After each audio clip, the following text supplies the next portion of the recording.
ನೋಡಿ ಗೈಸ್, ಇವತ್ತಿನ ವಿಚಾರ ಏನಪ್ಪ ಅಂದರೆ, ನಾನು ಅದಕ್ಕೇ ಲಾಸ್ಟ್ ವೀಡಿಯೋದಲ್ಲೂ ನಿಮ್ಗೆ ಹೇಳಿತ್ತು, ಕೆಲಸ ಗೊತ್ತಿರೋರಿಗೆ ಕೊಟ್ಟು ಏನೇ ಕೆಲಸ ಆಗಲಿ ಕೆಲಸ ಮಾಡಿಸಿರಿ ಅಂತ ಅಂದ್ಬಿಟ್ಟು. ಯಾಕೆಂದರೆ ನೋಡಿ, ನಂದು ಲಾಸ್ಟ್ ವೀಡಿಯೋದಲ್ಲಿ ನೀವು ನೋಡಿರ್ತೀರ, ಇದು ಆ್ಯಕ್ಚುಲಿ ನೋಡಿ 1 2 3 ಪೋಲ್ ಇದ್ದಿತ್ತು. ಸೊ ಇದು ಇವಾಗ ನಾವು ಎಕ್ಸ್ಟ್ರಾ ಹಾಕಿರೋದು. ಈ ಪೋಲ್ ಇದೆಯಲ್ಲ ಸೆಂಟ್ರು ಲೈನ್ ಬಂದ್ಬಿಟ್ಟು ಇವಾಗ ನಾವು ಎಕ್ಸ್ಟ್ರಾ ಹಾಕಿರೋದು. ಇದನ್ನ ಏನಕ್ಕಪ್ಪ ಎಕ್ಸ್ಟ್ರಾ ಹಾಕಿತ್ತು ಅಂದರೆ, ನೋಡಿ ಮೇಲ್ಗಡೆ ಹತ್ತತ್ರ 150ರಿಂದ 200 ಕುರಿ ಸಾಕೋ ಥರ ನಾವು ಪ್ಲ್ಯಾನಿಂಗ್ ಮಾಡಿರೋದು ಮೇಲ್ಗಡೆ ಶೆಡ್ಡಲ್ಲಿ. ಇವಾಗ 250 ಕುರಿ ಅಂದರೆ 150ರಿಂದ 200 ಕುರಿ ಅಂದರೆ ಒಂದೊಂದು ಕುರಿ 10ರಿಂದ 15 kg ಇರುತ್ತೆ. ಸೊ 200 ಕುರಿಗೆ ಎಷ್ಟು ವಜನ್ ಬೀಳುತ್ತೆ, ವೆಯ್ಟ್ ಇರುತ್ತೆ, ನೀವೇ ಲೆಕ್ಕಾಚಾರ ಮಾಡಿ.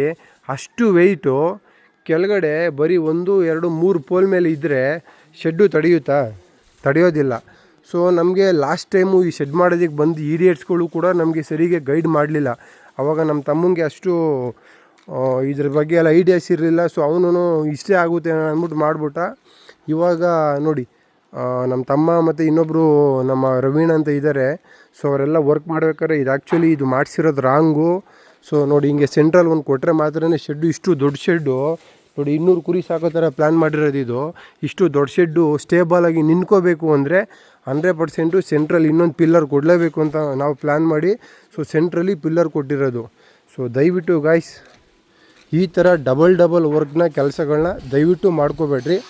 ಸೊ ಇದೇ ಪರ್ಪಸ್ಗೆ ನಾನು ಹೇಳ್ತಾ ಇರೋದು, ಕೆಲಸನ ಗೊತ್ತಿರೋರಿಗೆ ಕೊಡಿ.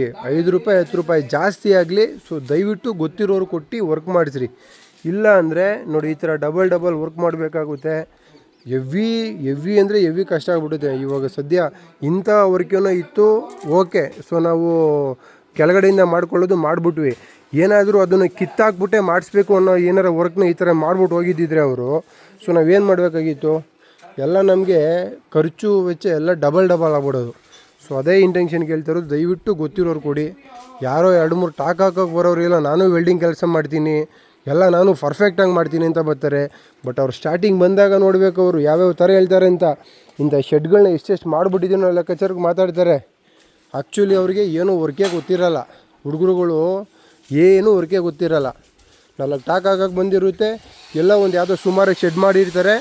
ದೊಡ್ಡ ಶೆಡ್ಗಳೆಲ್ಲ, ಹೈಟೆಕ್ ಶೆಡ್ಗಳೆಲ್ಲ ನಾವೇ ಮಾಡಿಬಿಟ್ಟಿದ್ದೀವಿ ಅನ್ನೋ ಲೆಕ್ಕಾಚಾರಕ್ಕೆ ಬರ್ತಾರೆ ಅವರು.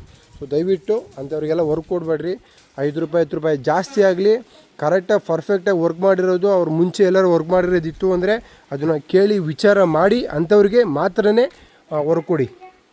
ಮತ್ತು ನಮ್ಗೆ ಆ್ಯಕ್ಚುಲಿ ಅವ್ರು ಹೇಳಿತ್ತು ಕಬ್ಬಣಗಳ್ನು ಕೂಡ ಎಷ್ಟು ಹೇಳಿದರು ಅಂದರೆ, ನಾವು ಸ್ಟಾರ್ಟಿಂಗ್ ಅವ್ರು ಹೇಳಿರೋ ಪ್ರಕಾರ ಕಬ್ಬಣಗಳು ತರಿಸಿದ್ವಲ್ಲ, ಅದಾದಮೇಲೆ ಮತ್ತೆ ತಿರ್ಗಾ 1 ಲಕ್ಷ ರೂಪಾಯಿ ಎಕ್ಸ್ಟ್ರಾ ಕಬ್ಬಣಗಳು ತರಿಸಿದ್ವಿ.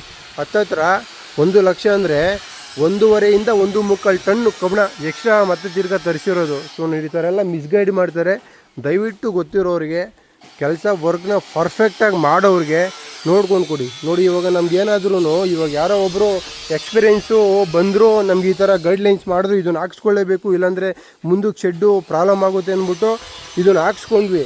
ಸಪೋಸ್ ಏನಾರು ಅವರು ಬಂದು ಇವಾಗ ಹೇಳಿಲ್ಲ, ಏನೋ ಅವ್ರು ಮಾಡಿಸ್ಕೊಂಡಿದ್ದಾರೆ, ಅವ್ರಿಗೆ ಇಷ್ಟ ಬಂದ ಮಾಡಿಸ್ಕೊಂಡಿದ್ದಾರೆ ಬಿಡು ಅನ್ನೋ ಲೆಕ್ಕಾಚಾರಕ್ಕೆ ಏನಾರು ಹೋಗಿದ್ರೆ, ನೆಕ್ಸ್ಟು ನಾವು ಅಷ್ಟು ಕುರಿಗಳೆಲ್ಲ ತಂದು ಶೆಡ್ಡಿಗೆ ತುಂಬಾದ್ಮೇಲೆ ಅದೇನಾರು ಇಶ್ಯೂಸ್ ಆಗಿದ್ರೆ ಏನು ಮಾಡಬೇಕಾಗಿತ್ತು, ಎಷ್ಟು ಪ್ರಾಬ್ಲಮ್ ಆಗೋದು ಯೋಚನೆ ಮಾಡಿ. ಸೊ ಅದಕ್ಕೇನೆ ದಯವಿಟ್ಟು ಗೊತ್ತಿರೋರಿಗೆ ವರ್ಕ್ನ ಕೊಡಿ. ಇನ್ನೂ ಹೆಚ್ಚಿನ ಮಾಹಿತಿಗೆ ನಮ್ಮದು ಯೂಟ್ಯೂಬ್ ಚಾನಲ್ ಇದೆ, MS ಫಾರ್ಮರ್ಸ್ ಅಂದ್ಬಿಟ್ಟು, ಫೇಸ್ಬುಕ್ ಪೇಜ್ ಇದೆ. ದಯವಿಟ್ಟು ಫಾಲೋ ಮಾಡಿ, ಸಪೋರ್ಟ್ ಮಾಡಿ guys. Thank you so much.